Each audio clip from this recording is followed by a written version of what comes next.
Now spend the night here so that I can find out what else the Lord will tell me.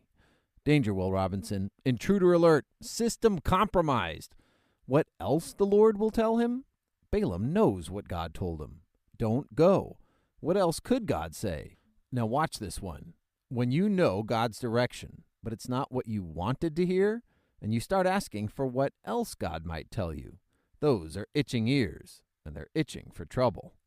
So in verse 20, that night God came to Balaam and said, "Since these men have come to summon you, go with them, but do only what I tell you."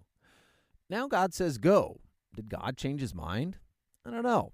But I do know that God does not force us to follow his will. If we press against his will long enough, he may give in. Like the loving dad who allows the prodigal son to go, God respects our free will. 2 Peter warns us against the way of Balaam, who loved the wages of wickedness. The way of Balaam is the way that wanders from God's path. Balaam served God, but he loved the paycheck, and his path was just beginning to veer off course. But Balaam had one true friend, a friend who was willing to get in his way. Verse 21, Balaam got up in the morning, saddled his donkey, and went with the Moabite officials. But God was very angry when he went, and the angel of the Lord stood in the road to oppose him. Stop there a moment. The angel of the Lord is generally believed to be God in human form. I believe this is Jesus.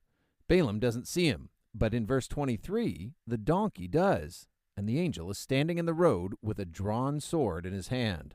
So the donkey turns. Balaam beats the donkey to go back. The angel stands again, this time in a narrow path with walls. So the donkey presses against the wall to go around, crushing Balaam's foot. Balaam beats the donkey again. The donkey just saved his life. The angel stands once more, this time where there is no way around, and the donkey lays down. Balaam beats the donkey again. Then in verse 28, then the Lord opened the donkey's mouth, and it said to Balaam, "What have I done to you to make you beat me these 3 times?"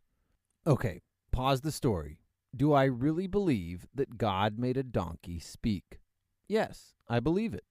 Now the atheist will mock me, but that's okay, because as the atheist speaks, and his voice box vibrates the air into perfect waves of air pressure differentials, shaped by the interactive motion of tongue, teeth, and lips, that then cross the room to 2 small bones inside each of my ears, which vibrate in perfect sync and translate the physical vibration into an electrical signal sent to a computer that